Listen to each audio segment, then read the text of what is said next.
Sarah Nicola, is it Amy Sarah Nicola? Sarah Nicola. And would you please stand and raise your right hand, please?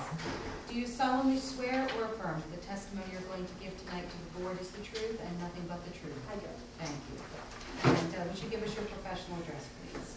200 US Route 9, Malibu, New Jersey, 07726. Company name is CMX, formerly Sugar Pond. Thank you very much. Mr. Chairman. Okay, I hate to do this, but I need 1 minute. I have an emergency call that I have to take. Am I good? Watch her left. You are doing anything out of order. I speak from I have my spies everywhere. spies are everywhere. Yes, it is for you. Right behind you is applicant exhibit number 1. This is a colored rendition of the subdivision plan that has That's been correct. submitted in the party package. And it was prepared by Spike and Spike. Thank you. Would you mark it applicants 1 and put tonight's date? Will you have any other exhibits of this nature? No, other than what we included in our application. Thank you.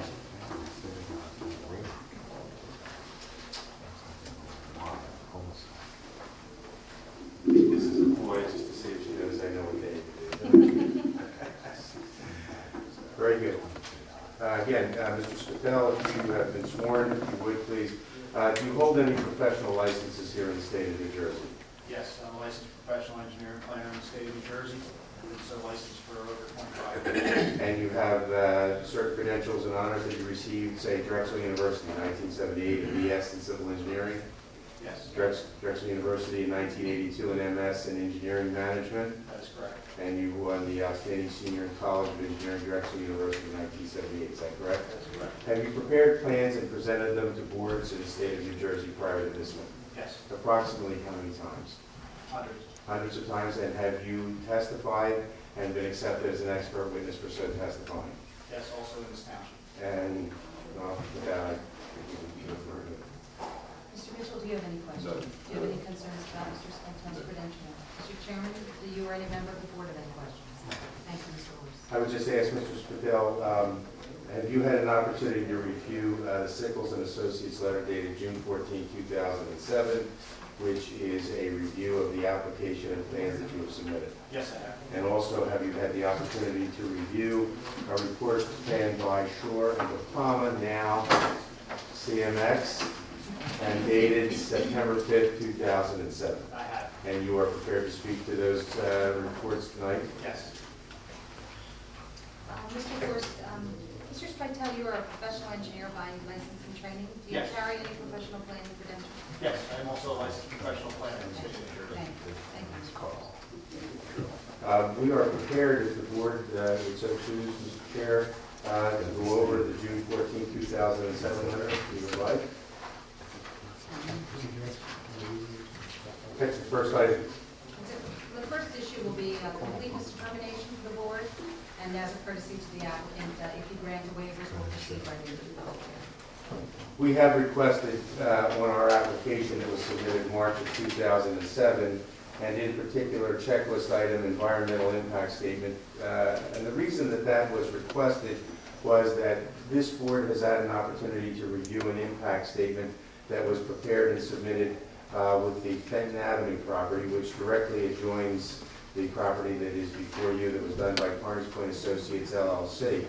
Also, I would add that in March of 2005, there was a full and complete EIS and impact statement that was submitted with a prior plan very similar to this, a plan which was in fact not acted upon, but would have the same positive effect with regard to how we would testify today. And considering the size of the property, its immediate proximity to the Fenton property, we thought that it was not an unreasonable request for a waiver, especially since the engineer is here and was involved in both of the submissions and could testify to whether or not he felt that there is any material or any significant change that the board would need as far as rendering this decision tonight. Mr. Stewart, is there anything you'd like to add to what I just said?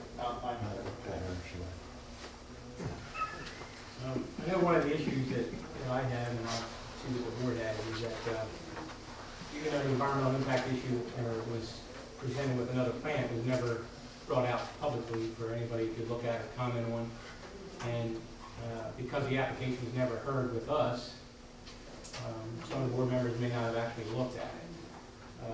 Because of the issues that occurred with the adjacent property, I don't know if waiving the environmental impact on that site is a good idea or not. There's also specimen trees in there that are going to need to be dealt with. I'm not sure if you've been back in there, looked in there or not. There has already been a study. We've marked all the trees greater than 36-inch diameter, and we also had a arborist go out and look at all of those trees. So that's all previously been undertaken. And the trees are all shown on the grading plans. I didn't think I saw. Okay, I must have missed it.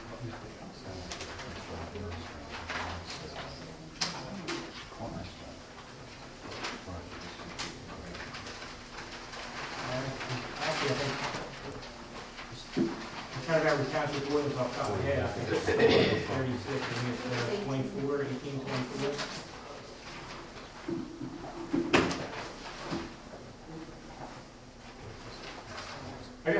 Personally, I think there's a lot of issues in that particular site that need to be addressed with the environmental impact statement.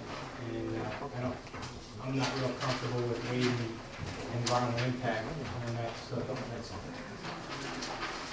The trees on the landscaping lighting plan, I apologize, sheet 7. If I might, we had a conversation with DEP today, and there was some issues about some of those trees that haven't been watered, and they wanted to come back down and take another look at it.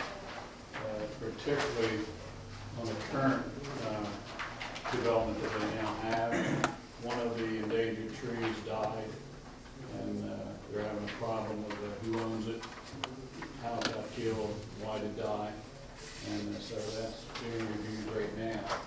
Actually, one of the big oak tree, a big branch fell off onto a guy's roof, so we're having a problem with that right now, so we're trying to. So DEP is going to come down and take another look at the trees to determine, again, if there's any other endangered trees there. This is not a tree on our property. Which one went on through the Yeah, roof? right.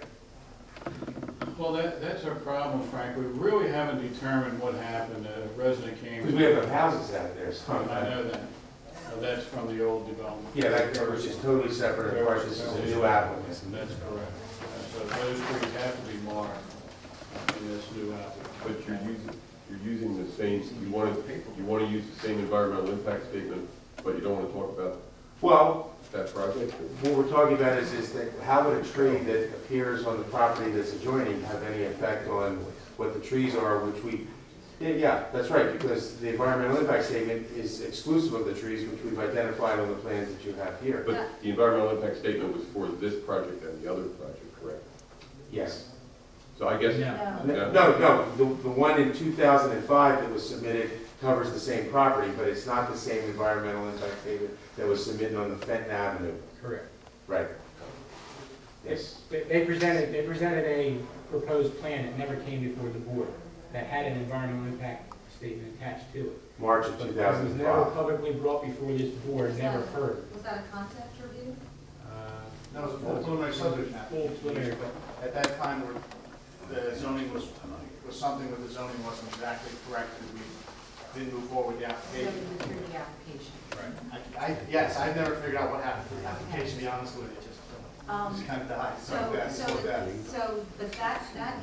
there's two issues. One, we don't believe you comply with the tree ordinance, or the landscape ordinance, if you've only marked out the trees that are 36 inches or greater. I think you have to mark them out if they're 18 or 24 inches or greater.